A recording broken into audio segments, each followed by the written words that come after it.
Você também já se sentiu vazio na sua rotina? Fala pessoa, eu sou o Tomás e hoje a gente vai conversar sobre qual é o seu propósito, como descobrir o que você veio fazer nesse mundo. Se é que você já tem algo determinado por algo místico. Eu me identifico bastante também com essa sensação de vazio, de falta de propósito, de correr e nunca chegar no tal objetivo tão esperado. A gente cresce vendo filmes onde a gente vê protagonistas, heróis que têm um propósito maior para tudo, que é salvar o mundo, que é ser o último Jedi, encontrar o grande amor da sua vida. Mas na vida real nem sempre é assim, né, cara? Na vida real nem sempre a gente tem um propósito pré-definido. A gente não vive uma história como a galera dos livros ou a galera dos filmes e séries que a gente vê. Nunca a vida real é roteirizada como essas histórias que a gente consome. Só que o problema é que a gente acaba criando expectativa de que a nossa vida seja como a vida dos protagonistas que a gente acompanha, em certo nível, né? E eu creio que gera uma expectativa de ter propósito acima de tudo. A gente já tem um propósito pré-definido e as pessoas pregam isso na internet e a gente vê muito como hoje em dia a busca por um propósito maior tem se tornado um tema em alta no meio das pessoas e principalmente no meio dos jovens. Só viver não basta para a experiência humana. A gente precisa de algum motivo para estar vivo. Seja ficar rico ou seja encontrar o amor da minha vida, as pessoas buscam por esse propósito, um motivo para fazê-las continuarem trabalhando e produzindo para quem realmente ganha no fim das contas. Eu entendo essa busca incansável de um porquê de continuar lutando. Até porque, cara, quando a gente pega o celular, abre o Twitter, abre o Instagram, abre o Facebook, abre as redes sociais no geral, a gente tem um confronto com uma realidade muito dura, né? Fim do mundo, conservadorismo em alta, pessoas reacionárias, gente a favor do fim do voto feminino, gente defendendo o retorno da monarquia, guerras mundiais, quase guerras nucleares, taxações para lá e para cá, imposto e muitas coisas que nos fazem cansar, ficar mentalmente sobrecarregado e pensar: que eu tô fazendo nesse mundo que claramente tá fazendo hora para acabar? E a gente busca um motivo porque a mente humana ela é tão fantástica que ela tá sempre procurando um motivo para continuar lutando, para continuar vivo. Os nossos instintos vão sempre procurar uma forma de continuar sobrevivendo. Em uma sociedade tão esquisita que tem se tornado a nossa, um propósito nos faz continuar acordando cedo, pegando ônibus lotado, tendo que lidar com gente muito mal educada e muitas outras coisas, sabe? No nosso sonho, no nosso imaginário, a gente já nasce com um propósito. Muitas pessoas acreditam nisso. Mas a vida real, quando você observa, quando você para pra pensar, a gente não nasce com um roteiro pronto, a gente não nasce com um propósito determinado. A gente cria os nossos propósitos, a gente define os nossos objetivos. E aí sim, a gente pode decidir se a gente quer alcançá-los ou não. E essa realidade às vezes é muito dura para algumas pessoas. Escolher um propósito, definir um propósito para sua própria vida, às vezes é assustador. Deixa a gente às vezes um pouco perdido e sem rumo. E é tudo que o ser humano não quer estar.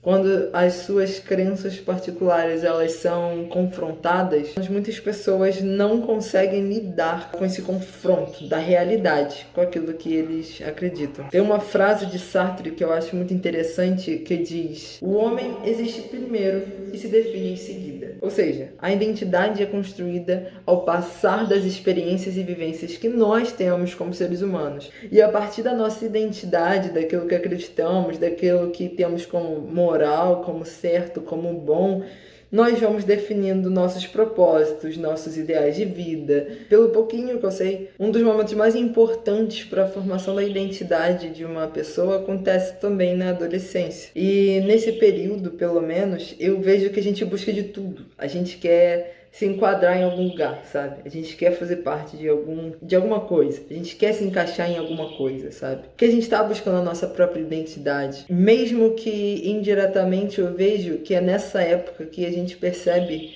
que a vida não tem um roteiro pronto. Quando você entende que a vida não tem um roteiro, vem a vontade de terceirizar essa questão de encontrar um propósito, né? As decisões que você tem que tomar. A gente terceiriza para a religião, para a internet, para um coach, para um casamento, para um namoro. Por isso que as pessoas gostam muito de rótulos, para conseguir se enquadrar em algum lugar, sabe? Para conseguir se sentir pertencente em alguma coisa, para sentir que elas não estão sozinhas. O ser humano ele tem medo da solidão. Claro que salvo algumas exceções, né? Que tem os parasociais, as pessoas esquisitas. Mas até mesmo as pessoas mais estranhas que possa ter na internet, eles se organizam em algum tipo de grupo. Porque se rotular alguma coisa, dá um alívio na mente. Não necessariamente significa que você encontrou um propósito, um porquê. É só essa busca incansável de fazer parte de alguma coisa. Assim como num jogo, quando você para de ter objetivo dentro de um jogo, você cansa e você desliga, porque enjoou. As pessoas também não querem enjoar aqui na vida e não tem como só pegar e desligar e acabou e ir para outra coisa. Até porque quando você é jovem, você tem que decidir muitas coisas. Quando você está saindo da adolescência, indo para a juventude, você tem que decidir qual a faculdade você quer fazer, o que você quer trabalhar para a vida toda, né? A gente sabe que hoje em dia não é assim. Mas ainda tem muito desse mito de ter um trabalho só para a vida inteira, a sua carreira profissional, você quer ter sucesso financeiro. Quem não quer ter sucesso financeiro? Quem não quer ter uma casa bonita, um carro? Quem não quer poder pagar as suas contas e ser independente, né, dos seus pais, por exemplo? Então, as pessoas querem construir as coisas e a gente coloca muito peso da importância do pós-ensino médio, achando que tudo que a gente for decidir ali, a faculdade que a gente for escolher e tudo em diante, vai ter um peso enorme nas nossas costas. E isso torna muito angustiante essa transição de adolescente para jovem adulto. E aí a gente sai de uma adolescência que a gente ainda está procurando quem a gente é e tem que escolher o que a gente vai fazer pro resto da vida. Tem que conseguir sair da casa dos pais, tem que pagar conta, tem que ter sucesso financeiro, tem que tantas coisas para você ser uma pessoa considerada bem-sucedida que é impossível você não ter nenhum tipo de ansiedade. Soma tudo isso com aquela falta de propósito comum do dia a dia, que eu já falei para vocês, porque a gente cresce vendo histórias de pessoas super bem-sucedidas, de super-heróis, sabe? E aí confronta-se com uma realidade que é extremamente cruel. A gente ainda está procurando nossa identidade, a gente ainda está procurando um propósito para viver e tem todas essas cobranças nas nossas costas. Porque se a gente não conseguir, a gente não é considerado bem-sucedido. Fora além de muitas vezes ter uma pressão familiar absurda para a gente se tornar alguém na vida. Um termo que, diga-se de passagem, é muito cruel. Sabe? Porque ser alguém na vida, para muitas pessoas, é você ter bens materiais, você ter uma casa bonita, você ter um carro, você ganhar bem no seu trabalho, não sobre você ser um bom artista, não sobre você ser um bom músico, não sobre você desenhar muito bem, não sobre várias coisas que são muito mais importantes do que só dinheiro. É muito triste que a nossa sociedade hoje se baseia mais no quão material você é ou quantas coisas materiais você tem, não em quem de fato existe dentro de você. E por isso que a nossa sociedade hoje se afasta muito do autoconhecimento. A gente não precisa se autoconhecer, a gente precisa ter as paradas. A gente precisa ter um bom celular, um iPhone, uma casa bonita, ganhar muito dinheiro, ter um corpo perfeito, ir pra academia, malhar pra caramba, ser sarado, fazer procedimento estético pra ficar padrão. Porque senão a gente abre o Instagram e vê trocentas pessoas que fizeram procedimentos estéticos ou têm um corpo saradíssimo e se compara se achando um lixo. E aí você vê outras 500 pessoas que anunciam tigrinho e ganham muito dinheiro e você está trabalhando aí CLT de mercado, se matando de trabalhar para dar extremo lucro para o seu patrão. E eu entendo essa exaustão, essa falta de ânimo, essa falta de propósito que hoje as pessoas vivem. Porque, sinceramente, como não sentir? Abra a rede social, você vai ver pessoas extremamente bem-sucedidas, pelo menos aparentemente bem-sucedidas, né? Você não precisa ser de fato, você precisa parecer ser muito bem-sucedido, parecer ser feliz, parecer não ter nome no Serasa, que as pessoas já te admiram, já te aplaudem e você já é reconhecido. E aí a gente perde a essência das coisas que realmente valem, que é sobre quem é você, sobre qual é o seu propósito. E a resposta, na minha opinião, para qual é o seu propósito, está diretamente ligado com quem é você. E você nunca vai encontrar, de fato, um propósito quando você olha pro quero ter um carro, quero ter uma casa, quero ter um emprego que me pague muito bem. Isso não é propósito, porque isso é materialidade, é algo que quando você morrer vai ficar para outra pessoa. E é isso que as pessoas não olham, porque tudo é sobre o material, tudo é sobre o que eu tenho. Eu tenho um corpão sarado, eu tenho muito dinheiro, eu tenho um carrão na minha garagem, meus filhos e minhas filhas estudam no melhor colégio, eu tenho uma casa própria. Claro que são coisas que são confortáveis, o material também é bem-vindo, o material também é muito bom, é ótimo ter dinheiro, é ótimo, porque não é a parada do dinheiro, é o que o dinheiro pode comprar. O dinheiro compra muitas coisas que deixam as pessoas felizes, experiências. Dinheiro é importante, só que não deve ser considerado um propósito. Esse é o meu ponto principal. O material tem sido o que mais importa para tudo, para as pessoas. E por isso, na minha opinião, que você se sente tão vazio.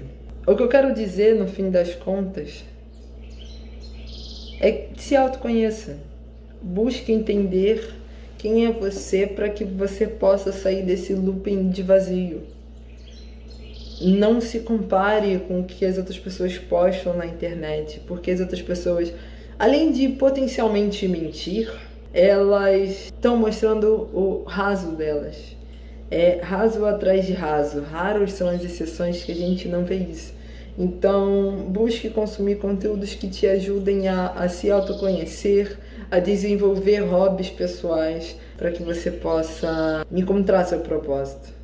Eu acho que se autoconhecer é uma das revoluções mais importantes que a juventude, a geração Z, a geração Alfa, que está vindo aí também, uns jovenzinhos aí, porque o nosso planeta tem se encaminhado para situações muito extremas. A melhor forma da gente manter a nossa mente sã é evitar alto consumo de redes sociais e buscar melhoria interna.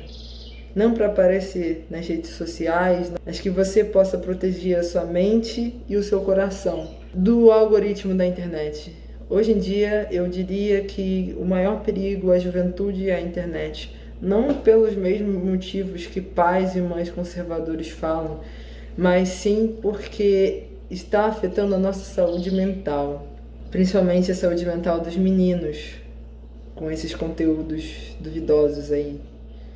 Então, busquem cuidar da sua mente e do seu coração e busquem autoconhecimento. É o pilar central para você conseguir responder a pergunta desse vídeo, que é: qual é o seu propósito? Bem, eu espero que você tenha gostado desse vídeo. Se fez sentido para você, se fez você refletir, não esquece do like, compartilhar com as pessoas que você acha que vão gostar desse vídeo também e comentar a sua opinião. Você sabe o que é propósito? O que é propósito para você? Você já descobriu o seu propósito? Se sim, conta pra gente como foi essa experiência. Muito obrigado por ter visto o vídeo até aqui e um abraço, até o próximo. Valeu!